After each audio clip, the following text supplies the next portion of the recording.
Liderazgo para mí es lograr transformar y lograr hacer cosas a través de la gente. A mí me apasionaba mucho lo que yo hacía. Yo tenía mucha curiosidad intelectual, entonces yo me metía en todas las áreas y buscaba mucho resolver problemas. Después de eso, al mes, me dijeron, te vienes a México. Mi papá y me escribió que me amaba, no sé qué. Ay, me dan todavía deseo de llorar. Y recuerdo que cerré la puerta de mi oficina y me puse a llorar. La abrí. Y ya, no miré para atrás. Y al final yo acabé sacando 60% de mi gente, de mi equipo directo. O sea, una transformación muy fuerte porque era gente valiosa, pero para lo que necesitaba el negocio ya no era suficiente.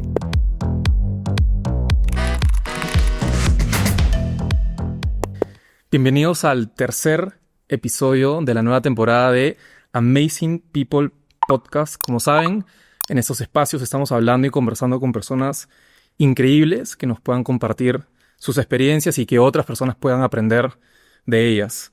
Hoy tenemos una invitada súper especial, que es Begoña Aristi, VP y General Manager de PepsiCo Foods Andean Region.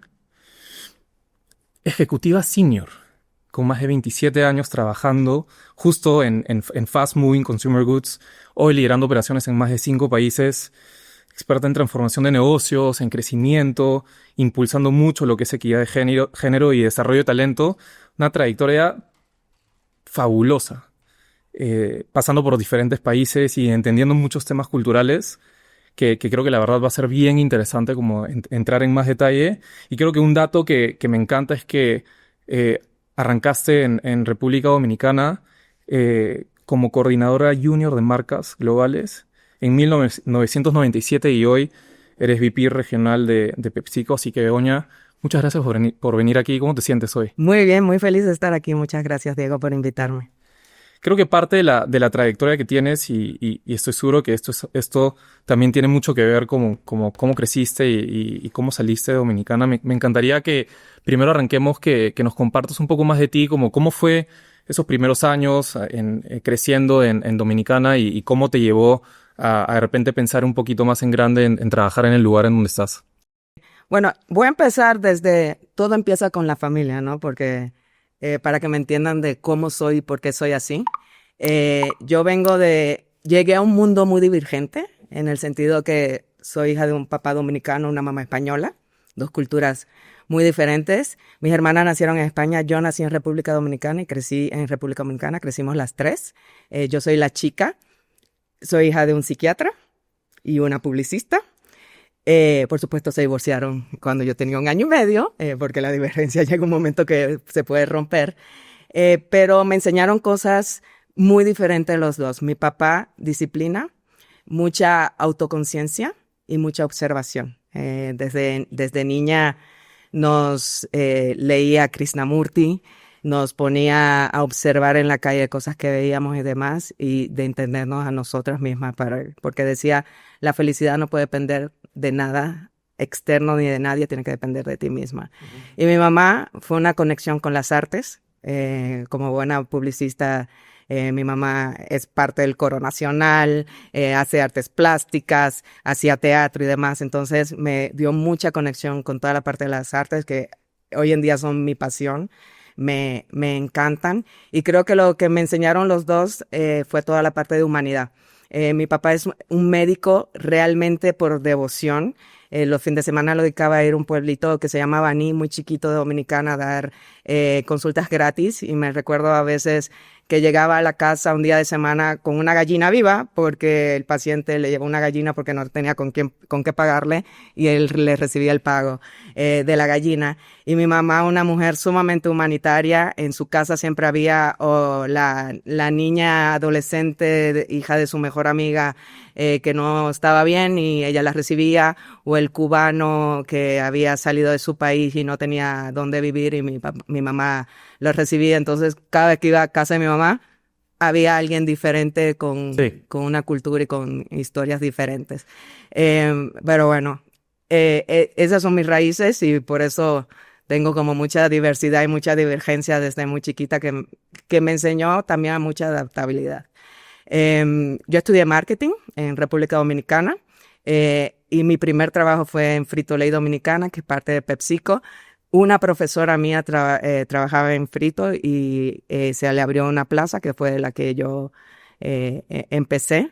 Y esto fue en el... 1997. Ok.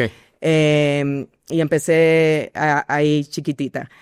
Yo tuve la suerte de llegar a un negocio chiquito que estaba en vía de transformación, buscando sangre nueva, entonces te dejaba hacer mucho. Y era también el semillero de talento para PepsiCo México. Okay. Entonces mandaban despatriados, todas las cabezas eran expatriados mexicanos que eran high potential. Entonces era gente que le aprendía mucho. Y a mí me tocó un director que se llama Jesús Velázquez, que con él aprendí mis primeras lecciones de liderazgo humano. Él me ponía a mí a hacer todo lo que yo quería hacer, porque cada cierto tiempo iba a mi oficina y me decía, ¿ya estás aburrida?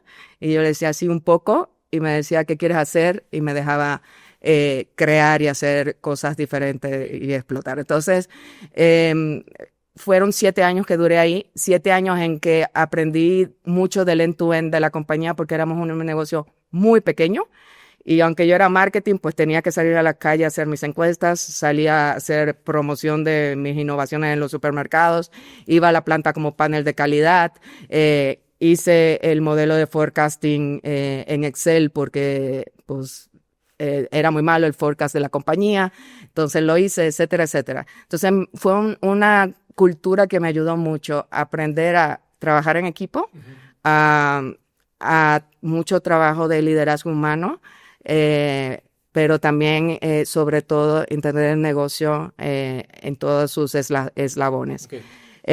Y quiero andar en un tema que me parece bien curioso. ¿Cómo, o sea, hablando de 1997, ¿no? Que ahí fue el momento en el que entraste a la compañía. ¿Cómo era en ese momento el ambiente de trabajo y laboral en Dominicana? En Dominicana habían 2 ambientes de trabajo. El ambiente de trabajo, el local, éramos una familia. Trabajábamos sumamente unidos. Nosotros teníamos una frase que decíamos, entre bomberos no se pisa la manguera. Y era de... Esa frase me encanta, ¿no? Todos nos apoyamos. Siempre tiene que haber una frase nueva. No tiras a nadie fuera del tren. Y si hay un problema, es un problema de todos. No había finger pointing allá. Pero también era el viejo liderazgo que no era PepsiCo, era el liderazgo del mundo corporativo, donde había mucho miedo hacia arriba. Me acuerdo que cuando iba a visitas globales o visitas regionales, era de solo las cabezas, los directores pueden hablar con la visita, con mucho miedo de no se puede fallar, etcétera, etcétera. Entonces era ese liderazgo firme, de tienes que cumplir, tienes que hacer las cosas perfectas. En esos tiempos no existía el coaching, no existía el mentoring, era mucho de you must deliver y tienes que hacerlo todo a la perfección siempre. Y ahora, pensando un poco en ese ambiente de trabajo en el 97, ¿cómo era como el entorno de género en la compañía? Puede ser fuera de PepsiCo o hablando simplemente de el entorno de trabajo que existía ahí, ¿no? Porque me parece como que bien alucinante el movimiento que hemos tenido en los últimos 20 años en el empoderamiento de mujeres en liderazgo. Si pensamos en ese entonces y sacas de repente un snapshot de cómo era esa imagen, ¿cómo era? Mira, yo estaba en marketing y marketing era totalmente al revés del mundo. Éramos todas mujeres y solo el director era hombre. Ok. Pero el director era hombre. En un mundo donde casi todo el talento era mujer. Eran los tiempos donde la mayoría de las cabezas eran hombres. En la región de Latinoamérica, la cabeza de marketing era una vicepresidenta mujer, brillante. Y habían ciertas mujeres en liderazgo, pero todavía eran muy pocas. Yo creo que en PepsiCo éramos de las pocas empresas que teníamos mujeres en liderazgo. En Dominicana, en general, desde que yo entré al mundo laboral, no había tanta diferencia tan marcada como yo la sentí cuando vine a México. La mujer dominicana es más empoderada, es una mujer que piensa que tiene que trabajar, no hace esto de me caso y dejo de trabajar, como que el mindset que nos ponen en la crianza es un poco diferente. Sí, es en los niveles vicepresidentes, directores, en todas las empresas, sí era muy masculino. ya tú encontrabas mujeres en el tema gerencial senior muy buenas. Inclusive yo tuve profesoras impresionantemente buenas de empresas como Colgate, Unilever y demás, pero todavía no estaba tan fuerte hacia arriba. Entonces entraste como coordinadora, Entré ¿no? como Ese fue tu primer rol que entraste. coordinadora junior. ¿Cuánto tiempo estuviste en ese rol? 1 año y medio, sí, como 1 año y medio. Todavía en Dominicana. Todavía ¿no? en Dominicana. Ok. ¿Y en qué momento ya pasa de que tenías que tomar la decisión de salir de 7 años Dominicana? después, yo crecí muy rápido. Yo cada año y medio, 2 años me promovían, porque como estábamos creciendo y en expansión, como que se inventaban una posición nueva y me ponían a mí. Y ya 7 años después, yo era gerente de categoría, llevaba casi todas las marcas, menos las locales. No, incluyendo las locales, lo que ya no llevaba era promociones. Y me invitaron a venirme a México, a la región de Latinoamérica, a ser gerente de promociones y de marcas como Cheetos para la región. La región en ese momento eran todos los países de Latinoamérica sin México. Ok. Y hablemos un segundo como creo que has dicho algo que quiero profundizar un poco más, es que en 7 años como tuviste como diferentes movimientos de posiciones. O sea, si te acuerdas cuántos movimientos tuviste en ese periodo.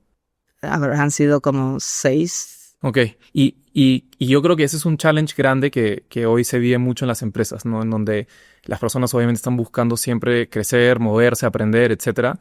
¿Cuáles son como para ti los drivers o como los factores que en ese momento tú piensas y dices, oye, sí, esto estaba pasando conmigo, que mi jefe o la compañía vio este potencial en mí? O sea, ¿cuáles eran las cosas que tú puedes identificar de que haya sido bien que hiciste? Porque te has movido mucho en ese periodo de tiempo en una trayectoria tan joven, ¿no? Sí, bueno, primero en esos tiempos yo no pensaba en crecimiento hacia arriba, como que eso venía, nunca fue mi objetivo. A mí me apasionaba mucho lo que yo hacía. Yo creo que la pasión es uno de los motores más importantes en el ser humano en cualquier aspecto. La otra es, yo tenía mucha curiosidad intelectual, entonces yo me metía en todas las áreas. Desde el agro, yo me iba al campo con el gerente de agro para entenderle o ayudarle a hacer un video que tenía que hacer para explicar el proceso de la papa o lo que sea. Me metía en las plantas, yo me sabía hasta las formulaciones de cada uno de mis productos. Tenía mucha curiosidad y buscaba mucho resolver problemas. Si la compañía estaba en un problema, nosotros tuvimos una devaluación muy fuerte en el país y todas las empresas empezamos a perder dinero. Y mi cabeza era, ¿cómo lo vamos a arreglar? O sea, yo no pensaba, yo en marketing me están quitando todo el presupuesto y demás, sino, ¿cómo vamos a arreglar esto y qué tenemos que hacer? Y ahí empecé a hacer cosas, o sea, fue la primera que yo llevaba promociones tipo tazos. Y yo le dije a mi jefe, ya yo no puedo llevar promociones porque esto es 60% del presupuesto y no podemos hacer ese gasto.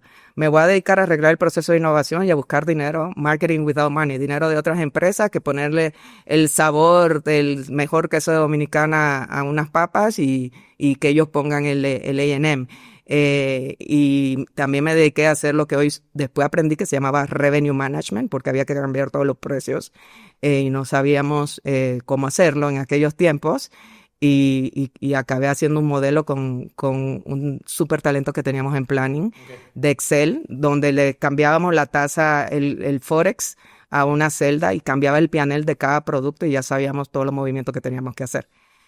Entonces, esa curiosidad y hay que resolver problemas para el negocio y no para mi función, yo creo que hacía la diferencia. O sea, para ti, tipo, en ese periodo de tiempo en donde todavía estás en una trayectoria joven en una empresa, entendiéndote un poco, son como tres drivers. El primero, pensar más en aprender y no necesariamente en posiciones Totalmente. verticales, sino en que puedas moverte, que puedas aprender más del negocio. Te tiene que gustar, obviamente, y sentir una pasión particular por lo que haces. Este tema de curiosidad, que me parece que es clave.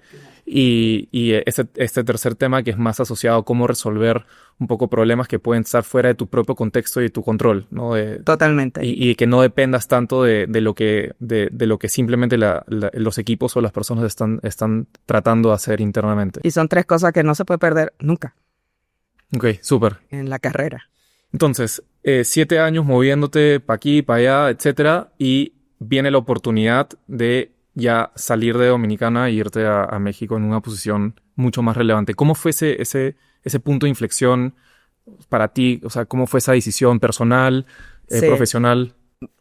fue difícil, pero la tenía clara. Y la tenía clara porque justo un mes antes de que me la ofrecieran, yo antes de eso, un año antes, vine a México por 4 meses, una experiencia crítica. Yo en ese momento ya era gerente de promociones para Caribe. Era una posición piloto, porque todavía no éramos clusters, para ver si posiciones clusters funcionaban.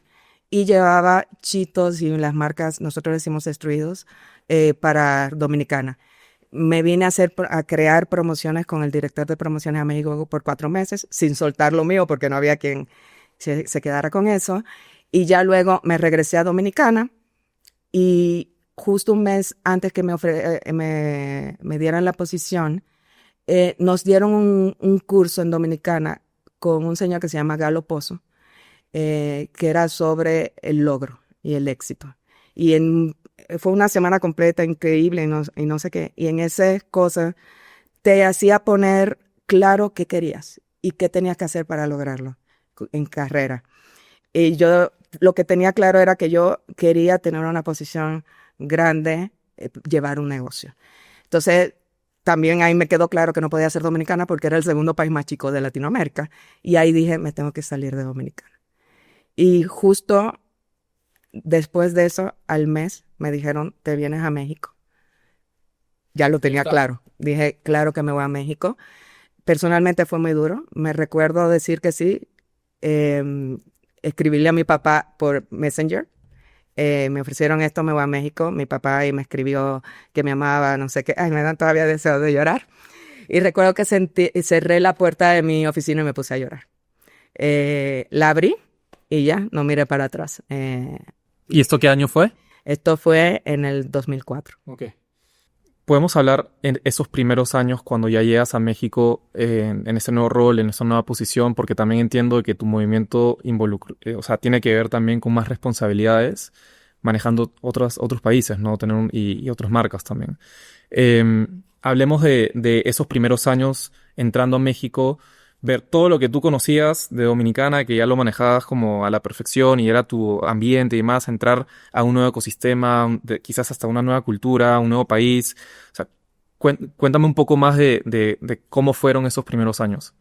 Fue difícil en el sentido de que el ambiente dentro de PepsiCo, súper bien, porque además ya yo había estado hace un año, me llevaba súper bien con el equipo, pero pasar de tú tener el accountability dentro de un negocio como yo lo tenía en Dominicana, a ser un consejero de países de qué deben de hacer, es sumamente difícil, porque es aprender otro skill que es influenciar sin poder. En Dominicana yo influenciaba, pero yo tenía el poder del conocimiento, de que tenía resultados claros y demás. Eh, y la verdad no me gustaba el rol, en el sentido de a mí me gusta tener las riendas. Fueron 2 años muy difíciles en ese sentido. Sí conecté mucho con los países, aprendí mucho. Siempre digo, si tengo que repetir mi carrera, pasaría esos 2 años ahí. 2 años que me levantaba y decía, ay, tengo que ir a trabajar, pero los volvería a pasar porque aprendí mucho de culturas, de diferentes culturas. Trabajaba con más de 7, 8 países. Aprendí mucho a influenciar y agregar valor. Okay. Entonces, fue muy difícil. Conocer la cultura mexicana la conocí después, cuando me fui a Gamesa, porque ahí yo no trabajaba con México. Muchos eran mexicanos y varios de Latinoamérica, pero le dábamos servicio a otros países de la región que tenían culturas más parecidas en forma de trabajar que República Dominicana. Okay. Ya el choque cultural empezó después. Y hablemos un segundo de eso porque, a ver, tipo, para hacer un fast forward, bueno, llegas a México y eso estamos hablando ya 20 años después al rol que estás hoy, ¿no? Aprox. Entonces, hablemos un segundo sobre eso, ¿no? Como si vemos el hoy y en resumen, ¿no? Porque has pasado por, me imagino, varias cosas. Esos 20 años, ¿cómo llegaste a al rol actual? O sea, de pasar de este movimiento que tuviste al rol que tienes hoy. ¿Cuáles fueron esas etapas, no? ¿Cuáles fueron esas etapas de crecimiento? De mis roles. Ajá. Luego de la región me fui a Gamesa. Me mudé a Monterrey, duré 8 años en Monterrey. Me fui como gerente de categoría senior en Gamesa. Al año me hicieron directora de un BU. Gamesa estaba dividida en BUs. Yo llevaba las marcas más clásicas que son Galletas Marías, saladitas, craquettes, etcétera. Qué rico. Habla de eso y deliciosas. Y me da ganas de comer. Es la mejor galleta del mundo. Y luego nos fusionaron a Sabritas y a Gamesa dentro de una misma cabeza. Años después, eso pasó unos 3 años después o 4 años después, y yo quedé como la cabeza de marketing para Gamesa. Duré unos 3 años más en ese rol y me invitaron a regresarme a la Ciudad de México para trabajar en Sabritas como directora senior de ciertas categorías. Después que tenía 3 años me sumaron la parte de innovación y al año de eso me dieron la vicepresidencia y gerencia general de Gamesa México. Duré 3 años en esa posición y ya hace 3 años y medio estoy en esta posición de liderar el negocio andinos. Ok. ¿Cuántos empleados hay en PepsiCo? PepsiCo Latinoamérica, 77,000. Ok. Y en tu experiencia, ¿cuántas personas han pasado por esa trayectoria o sea, si de tu network y las personas con las cuales hoy de repente están en rangos similares, ¿cuántas crees que...? De México tengo muchos que crecimos junto en Gamesa que tienen carreras parecidas. Ok, pero muchos estamos hablando de que cientos de... No, yo creo que 100 podría tener. Ok, igual... Con mi tenure, sí. Ok, igual estamos hablando que es menos del 1% del total. Puede ser. ¿no? Del total. Y que me disculpe Recursos Humanos porque no tengo la data acá. Qué locura, la verdad. Congrats. O sea, el hecho de todo lo que has logrado es impresionante, ¿no? Ser parte de menos del 1% de la empresa y lograr la trayectoria que tienes creo que es increíble.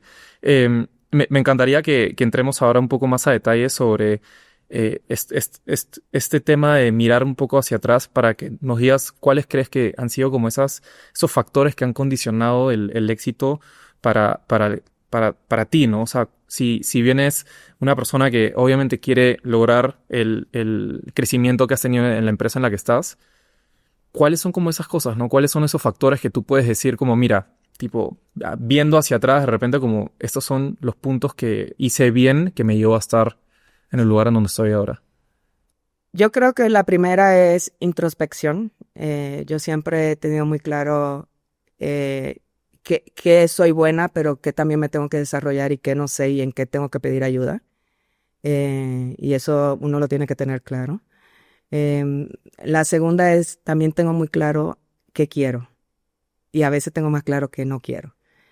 Y yo no trabajo ni para llegar a un nivel, ni para llegar a una posición específica, a una edad específica. Yo trabajo por algo que me apasiona y lo que quiero. Ya sea al principio cuando yo empecé, yo quería hacer estrategia. Lo que quiera que fuera, pero haciendo estrategia. Y después con el tiempo aprendí que quería llevar un negocio completo. No, yo no digo yo quiero ser una vicepresidente senior. Entonces, eso me ha llevado a que yo tomo decisiones de movimientos, no necesariamente porque son hacia arriba o porque se oyen redundantes o grandes. Inclusive mis movimientos más importantes han sido laterales. Cuando yo me vine a México fue un movimiento lateral y fue parteaguas en mi carrera. Si yo no hubiera venido a México, no sé si hubiera llegado donde estoy, pero no tuviera el conocimiento que tengo. Cuando me fui a Gamesa fue un movimiento lateral. Y Gamesa fue fundamental en todo lo que sé de marketing y en muchos temas de liderazgo humano. Cuando me regresé a Sabritas o me vine a Sabritas, fue lateral y fue fundamental para acabarme de desarrollar como líder y aprender muchos temas de política que no necesariamente en Gamesa los aprendí. Y ahora que me moví, estaba recién promovida, pero también fue lateral. Entonces, tener claro qué quieres es mucho más importante que el nombre de una posición Ok.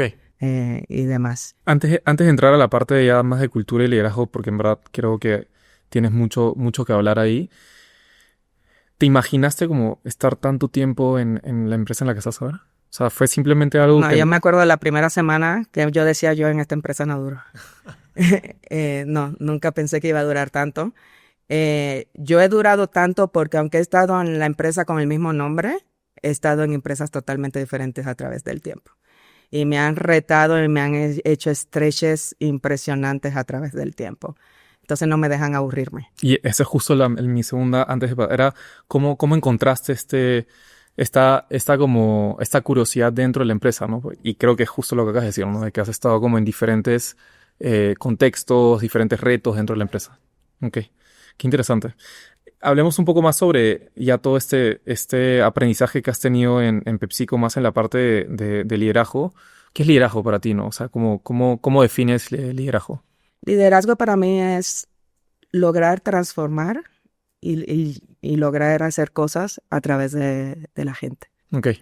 Y esa capacidad la aprendiste obviamente en PepsiCo, ¿no? Sí. Entonces, o sea, si tú piensas un poco más en esto, ¿cuáles son como las prácticas, las cosas que a cualquier persona que quiera tener un rol de liderazgo tiene que tener en cuenta cuando está obviamente trabajando, ¿no? ¿Cuáles son como esas prácticas que... Lo primero es autenticidad.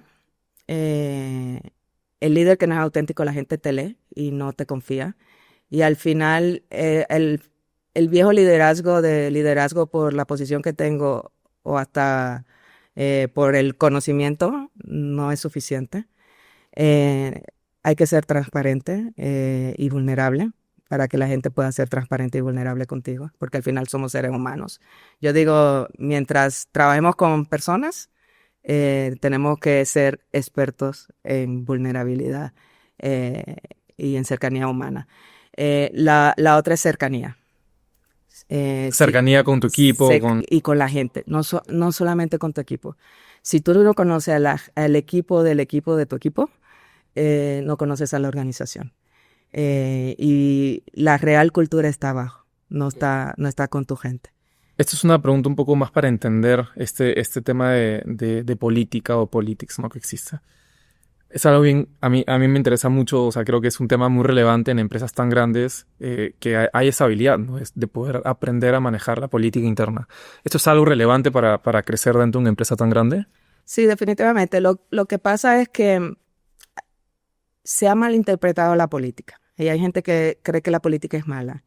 La política es saber hacer networking, el networking correcto, Internamente. O sea, ok. internamente, saber conectar con los stakeholders correctos y saber llevarle las propuestas correctas y demás de forma correcta. Entonces, eso es hacer la política.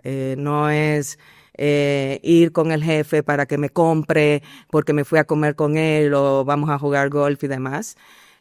Si tú conoces bien qué es hacer política, claro, por supuesto que es sumamente importante. En una empresa de 77,000 personas, por más high potential que tú seas, por más high performer que tú seas, es como el marketing. Puedes tener el mejor producto. Si no lo publicitas, la gente no lo va a conocer. No hay forma que se conozcan a 77,000 personas. De acuerdo. Entonces, tienes que hacer la política para poder hacer esas conexiones, para poder influenciar de forma correcta para que tu trabajo fluya también y se tomen las decisiones correctas y pueda también tú hacer tu trabajo. Entonces, es muy importante. Me imagino que en cada vez que había una posición a la que llegaste a estar, habían otras personas también que quizás puedan haber sido parte como de un batch de selección, ¿no? Como cualquier proceso interno de trabajo. En una empresa tan grande, ¿no? Me imagino que eso existe. ¿Tú crees que esto es algo también como importante sabiendo que compites dentro de la empresa para un rol? O sea, que el hecho de que puedas generar este networking 100%. sea relevante en la toma de decisión. Es 100% relevante. Porque, insisto, te pueden conocer, pero te conocen a 100, 200 personas más. Y en el momento indicado que se está tomando la decisión, si tú no estás en el top of mind, se puede olvidar. Claro, nosotros en PepsiCo tenemos un proceso de people planning muy sólido. Entonces, es un poco más difícil que te pierdas si eres bueno. Pero tienes que asegurar que en ese people planning tu nombre aparezca, y eso es haciendo el networking, haciendo el buen manejo de stakeholders, etcétera, etcétera. Qué interesante, la verdad. O sea, bueno, yo no he tenido la oportunidad de pasar por eso. No sé si algún día lo tendré, pero bueno. Pero sí me parece bien interesante, ¿no? Como que creo que es una dinámica que, como dijiste, ¿no? Se malinterpreta en muchas empresas de la forma de la forma que incorrecta, y creo que el punto de vista que has dado es súper válido, ¿no? Creo que esa es la manera de verlo. Em, ¿Cuánta gente hoy está trabajando contigo directamente? O sea, el equipo que manejas, ¿cuántas personas? Equipo directo somos 11. 11. Y dentro del total. Total, unas 5,000 personas. Ok. 5.000 humanos. Bajo Begoña, Dios santo. Qué locura. Me imagino como líder, o sea, tipo, obviamente tienes que construir un equipo que pueda ayudarte a esa gestión, ¿no? Entonces, me encantaría entender como cuáles son para ti como las condiciones que tienes que preparar en una organización, en un equipo tan grande como el tuyo, para poder lograr la autonomía y como que el avance, la independencia. Lo primero, la cultura. Si no tienes la cultura correcta, un poco difícil. Y para tener la cultura correcta, tienes que tener a la gente correcta. Y eso es algo que vas aprendiendo con el tiempo.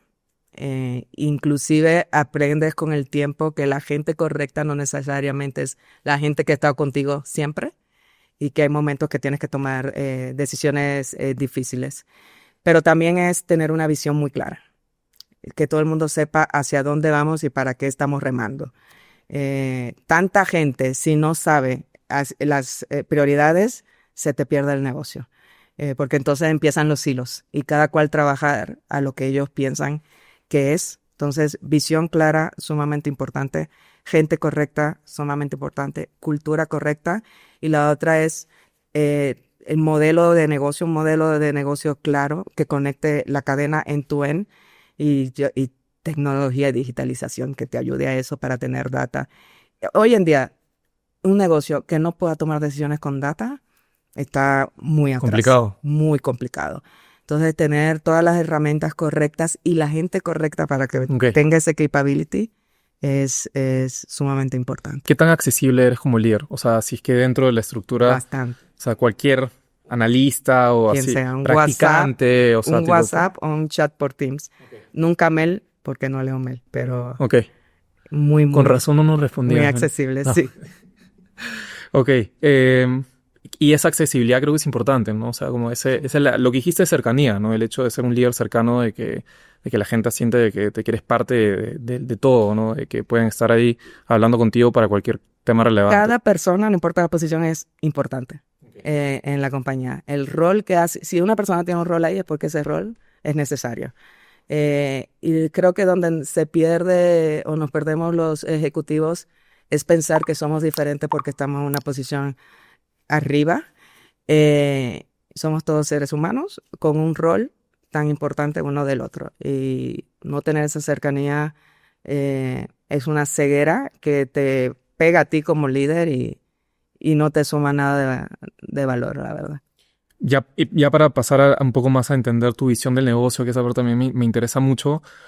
Obviamente como líder tomas decisiones difíciles, ¿no? Creo que esa es la parte compleja del rol, que son hard decisions to make, que al final tienen mucho que ver con la visión que dijiste antes, ¿no? Si te recuerdas, ¿cuál puede haber sido de repente una de las decisiones más difíciles que tuviste que tomar? ¿Cuál fue? Bueno, pasó el año pasado. Ok.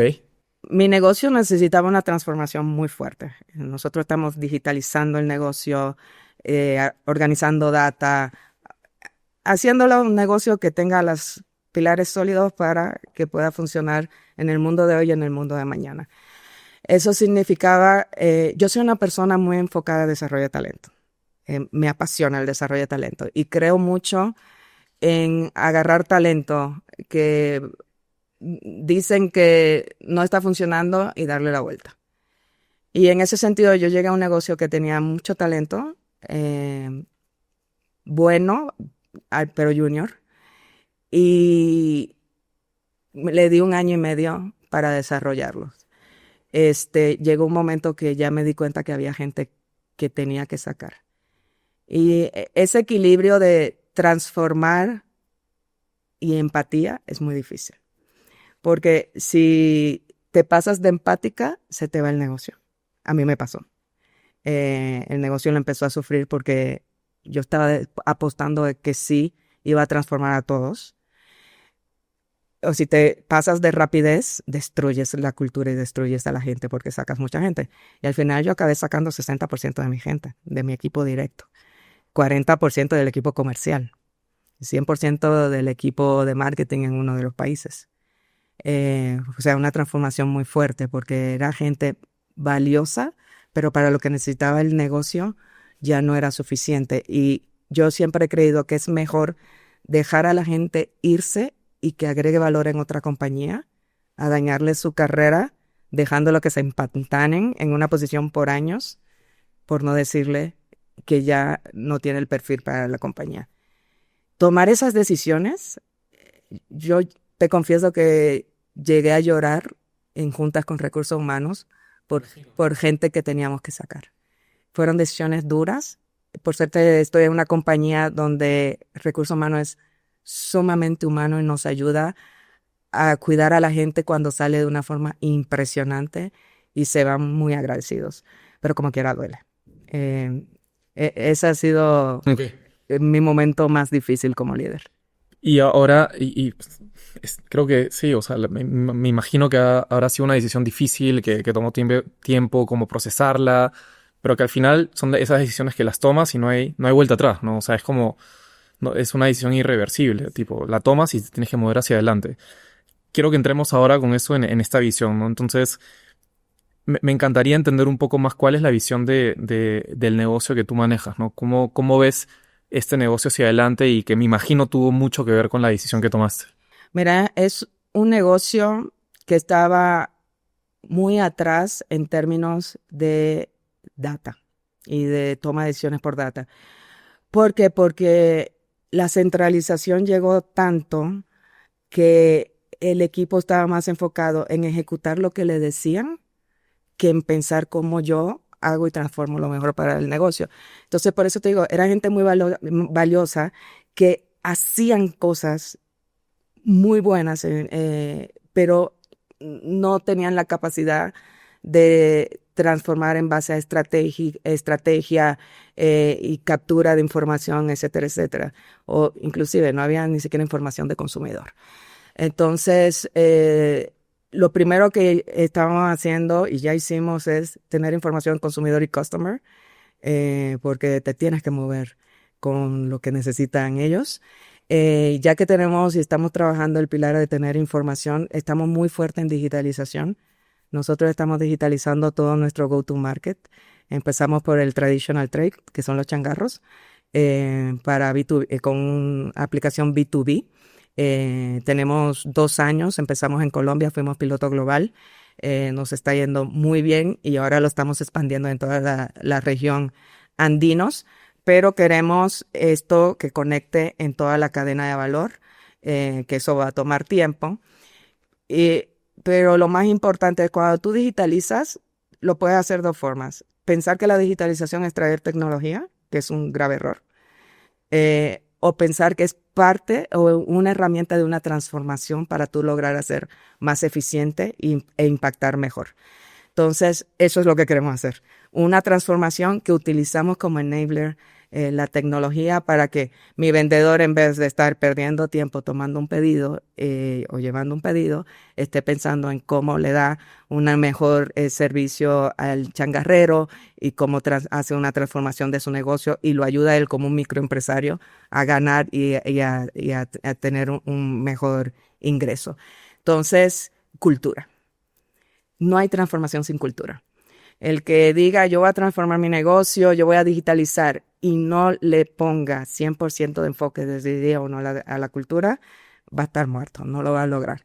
Entonces, para mí, el cambio cultural es muy fuerte y es desde entender perfiles para decir a quién le tengo que hacer upskill, a quién le tengo que hacer reskill, cuáles son las posiciones nuevas, el modelo de negocio nuevo, cómo embona ahora con lo que debe ser tu negocio, un negocio digitalizado. Entonces, nuestro foco es eso, digitalización y transformación con mucho cambio de cultura y upskilling y reskilling de talento. ¿Cómo innovas en consumo masivo? O sea, porque al final, tipo, claro, o sea, estamos hablando de que has cambiado el canal, ¿no? De compra, ¿no? Que es a través de este marketplace para los changarros, etcétera. Pero fuera de la transformación del canal, que eso es un poco lo que mencionas, ¿qué otra, o sea, cómo... Sí me parecía bien curioso este tema de la innovación dentro de un sector que de repente no tiene como esos componentes tan ágiles para innovar el producto. Entonces, sí me interesa mucho cuál es tu perspectiva de innovación dentro del consumo masivo. Mira, innovación de producto, y eso que Pharma es mucho más lento. La clave es, porque es muy fácil en una empresa como nosotros lanzar lo que a ti te gusta, porque es alimento. Entonces, qué rico está, yo lo lanzo, le gustó a mis hijos, y eso es un grave error porque al final no es la representación del consumidor. Entonces, lo primero es tener insights correctos, muy correctos y muy locales. Nosotros inclusive hacemos cosas culinarias. Acabo de tener hace 2 semanas, nosotros tenemos una chef brasileña buenísima, Marcela, y estuvimos en Colombia haciendo una inmersión en la comunidad peruana. Una inmersión en la mejor comida del mundo. Colombiana, después de la mexicana, para justo entender ese perfil, pero más allá del perfil, ¿qué hay dentro de la cultura que los lleva a que esos sabores les encanten? Entonces, mucho conocimiento del consumidor más allá de encuestas, y después tener claro una estrategia para lograr incrementalidad, que no nada más sea un nuevo sabor tras un nuevo sabor. Pero yo creo que la innovación va más allá de producto. Nosotros tenemos en Andinos, estamos tratando de poner mucho el mindset de probemos, lancemos y traigan cosas transformadoras. Y eso lo haces desde la cultura. Nosotros hace 2 semanas tuvimos nuestro gran evento de premiaciones hacia los grandes proyectos que tienden a ser en los corporativos, aquellos que te dieron mayor venta, mayor share, etcétera, etcétera. Nosotros fueron todos los proyectos que trajeron transformación al negocio. No hubo nada que tuvo que ver con venta. Eran proyectos que fueron transformadores en el agro por temas de sustentabilidad, o fueron transformadores en la cadena de logística, o fueron transformadores en digitalización de omnicanalidad, etcétera, etcétera. Entonces, si en la cultura tú tienes a la gente pensando, si hago innovación, es un premio, empieza. Y la otra es, allá no hay castigo. Si algo nos va mal, la pregunta no es qué nos falló, la pregunta es qué aprendimos, qué mejoramos y cómo lo aprendemos para el próximo. Pónganlo en un playbook y sigamos para adelante. Entonces, si tú tienes mindset, empiezan a aparecer las necesidades, porque cuando sales con un vendedor, hasta ellos mismos te dicen, yo estuve en Perú hace 3 semanas, en Ecuador, y una de nuestras promotoras en la tienda, le dijimos, ¿qué necesitas de nosotros al final de la visita en un supermercado? Nos mencionó 3 innovaciones que las 3 la traíamos en pipeline, sin hacer ella ningún estudio, porque hay gente que está súper conectada con el canal. Entonces, tener a la gente con ese mindset de innovación es lo que te lleva a poder innovar de forma mucho más rápida, porque también ellos mismos te empiezan a decir, el modelo no sirve y estamos siendo lentos. Nosotros en nuestros países, los hard discounters son súper fuertes. En Colombia, en Perú están creciendo muchísimo, y nosotros estábamos durando 10 meses para darle una solución, a veces 12. Dijimos, tenemos que explosionar nuestros procesos de innovación. Y ahora duramos 3 meses y hasta 2 meses para dar una solución. Pero quien lo resolvió fue la gente de adentro. No fuimos nosotros de arriba. Poniéndole esa cabeza de piensa diferente y no importa, rómpelo. Ok. Antes de pasar a la parte de ya reflexiones tuyas y demás, hay algo que siempre he querido como tener claro, es ese tema de los sabores, ¿no? O sea, como la verdad es que tipo... tú estás vendiendo productos en diferentes países, diferentes culturas, Ecuador, Bolivia, Perú, ¿no? Etcétera. Eh, ¿Cuál es tu take de cómo, o sea, por más de que seamos un mismo, o sea, estamos en Sudamérica y hablamos el mismo idioma además, ¿cuál es un poco tu take de este tema de los sabores, del gusto de un peruano versus un ecuatoriano, ¿no? Etcétera, ¿no? ¿Qué nos puedes compartir de eso? Somos totalmente diferentes, aunque tengamos cosas en común. Por ejemplo, el queso. Todos los latinos somos súper queseros, inclusive en México siempre, cuando tú eres extranjero, ves las culturas un poco diferentes. Cuando yo llegué a México, que me decían, no, es que ustedes, nosotros somos mucho picante, picante. Y dije, no, ustedes son de lácteos. México todo lo come con lácteos, o con crema, o con queso, o con crema y queso, además de las salsas picantes. Muy, muy diferentes. Y ese creo que es la clave, entender qué se come. Y para eso hay que salir a la calle, comer en la calle, para encontrar esas cosas. Picante, el picante se ha puesto mucho de moda con los jóvenes. Nosotros, por ejemplo, tenemos una plataforma que se llama Flaming Hot, que ha explotado en toda Latinoamérica, pero nosotros la localizamos cuando llegamos. El Flaming de México es diferente al Flaming en Colombia. En Perú, por ejemplo, de mis países, el más picante es Perú, porque en Perú se come mucho picante. El colombiano casi no come picante. Entonces se le baja y le subes otras notas. Pero tienes que entender mucho la cultura local. Bien. A ver, bueno, ahora pasemos a la parte más de ya reflexiones tuyas de tu carrera y de tu experiencia. O sea, como creo que el- toda la trayectoria como que has tenido en todo este tiempo en PepsiCo y los movimientos y los aprendizajes que has tenido. Imagínate que le pudieras dar de repente un par de consejos a esa Begoña de 1997 cuando arrancó su carrera.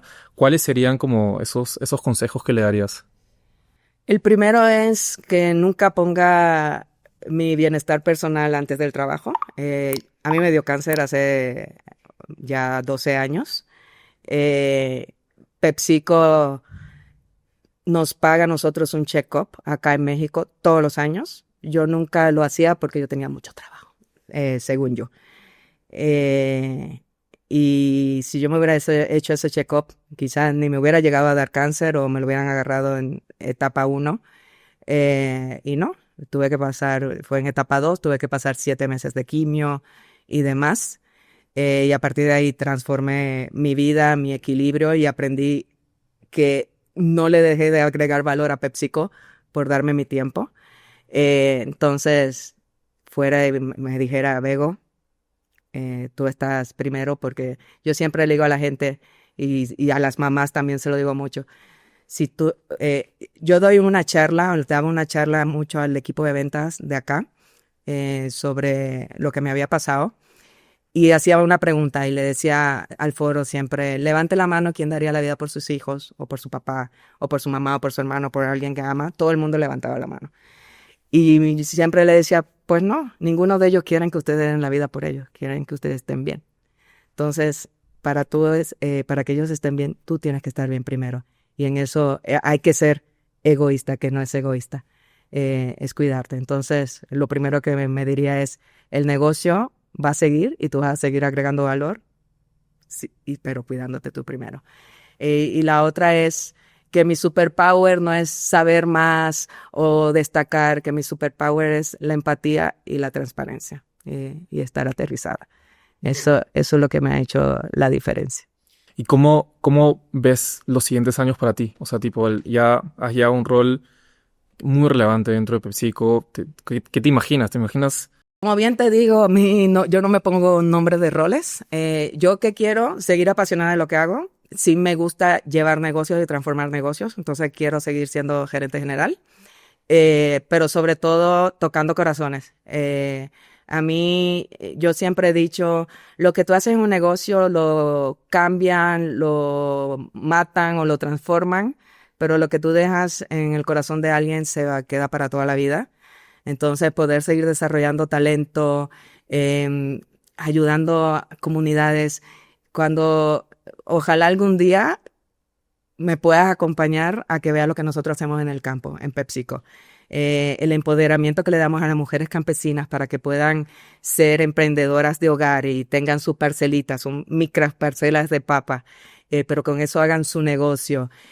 Todo lo que hacemos para que aprendan a ser los agricultores, agricultura regenerativa, y que puedas dejar una mejor huella en el campo y que las terceras generaciones, que ninguna quiere quedarse en el campo, empiecen a ver de sí, aquí hay algo diferente porque le enseñas de sostenibilidad y demás, eso te llena el corazón. Estar ahí en la primera línea es una cosa que me pone en la piel chinita porque tocas mucho más rápido a la gente y transforma vidas de una forma increíble. Y eso me encanta.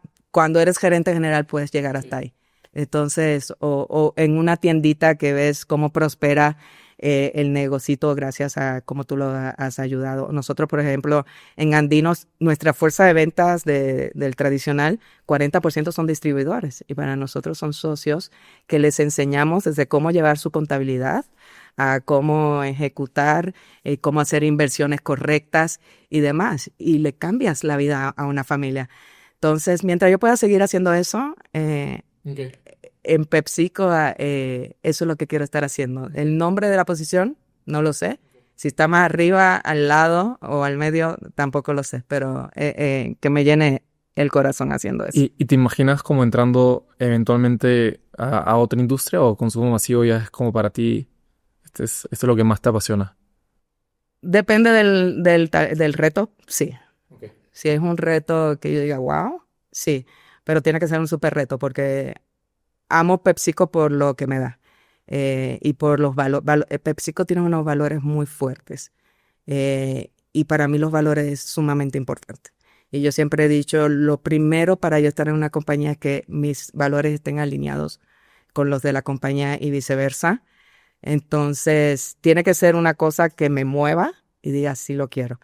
Pero uno nunca puede decir no, ¿no? Quiero, ya para cerrar, vamos a entrar como a la parte de como preguntas rápidas para entender un poco más tu mente. Y arrancamos con esta que siempre me gusta, que es un libro que te haya marcado. Uy, lo leí hace muchísimo, pero era muy joven. El diario de Ana Frank. Yo creo que ahí aprendí lo que la empatía me mueve. Eh, sí, me partió. Yo creo que todos esos temas me parten, porque si me dice otro, te digo los a thousands, miles, ¿cómo se llama? Soles. No me acuerdo bien el nombre, pero también tiene que ver Con algo empatía. con empatía. O sea, Diario de Ana Frank fue el primero que me dio un golpe bien fuerte emocional de los que leí. Ok. ¿Cuál es tu rutina? O sea, en tu día a día. Mi rutina en mi día a día, yo odio la rutina, entonces O sea, no hay. no tengo mucha rutina, pero qué cosa que hago en la semana, hago ejercicio, leo o oigo podcast, me gusta estar cercana a la naturaleza, entonces si estoy en Colombia es uno de los países más bellos en términos de naturaleza. Yo digo la capital más verde que he conocido es Bogotá, entonces trato de salir a caminar cuando estoy porque viajo mucho y meditar. Y ya para cerrar, ¿cuál ha sido como el mejor o peor consejo que te han dado? El peor consejo que me han dado es no lo hagas. Lo he oído mucho por ejemplo, cuando acepté venirme a México. No lo hagas. Si eres la estrella en Dominicana y ya la cabeza de marketing te la van a dar en poco tiempo y demás, ¿por qué lo vas a hacer? No lo hagas. También me lo dijeron cuando me ofrecieron Gamesa. ¿Cómo te vas a ir a Gamesa si no es el core? Etcétera, etcétera. No lo hagas, lo he oído muchas veces en mi vida. Pero yo soy un poco contreras, entonces si me dices no lo hagas, yo tengo claro lo que quiero hacer y me tiro a la piscina. Yo siempre he dicho, yo me tiro a la piscina y ya luego veo qué hago, pero no lo hagas, es de los peores errores. Yo a la gente le digo, ten mucho cuidado a quién le pides consejo. El consejo se lo tienes que pedir a alguien que primero te hace muchas preguntas para conocerte. Si te dan el consejo directamente, está pensando desde sus miedos y sus necesidades, no desde tus necesidades y tus miedos. Entonces, hay que tener cuidado, porque el no lo hagas es el consejo más común que hay en esta humanidad. Qué increíble ha sido conversar contigo, Begoña. La verdad es que me quedé impresionado con tu trayectoria, tu salida dominicana, como tu early stage de tu familia, el aprendizaje en esos primeros 7 años, lo duro que es adaptarse en un nuevo país, lo difícil que es tomar decisiones, más aún en el rol y la responsabilidad que tienes, la empatía, la cercanía, cómo ser un líder que al final pueda ser cercano y que eso también drive mucho las decisiones hacia adelante y creo que al final lo resumiste mucho, ¿no? Creo que el hecho de poder estar en un lugar que te apasiona, dejas de pensar bastante en cuánto tiempo vas a quedarte o permaneces, sino más es las oportunidades que te pueden dar para seguir aprendiendo y creciendo, que creo que ese es el objetivo, ¿no? Pero bueno, nada, increíble conversar contigo, gracias por estar hoy con nosotros y bueno, a todos, gracias por el espacio y nos vemos en un siguiente episodio de Amazing People Podcast. Muchas gracias.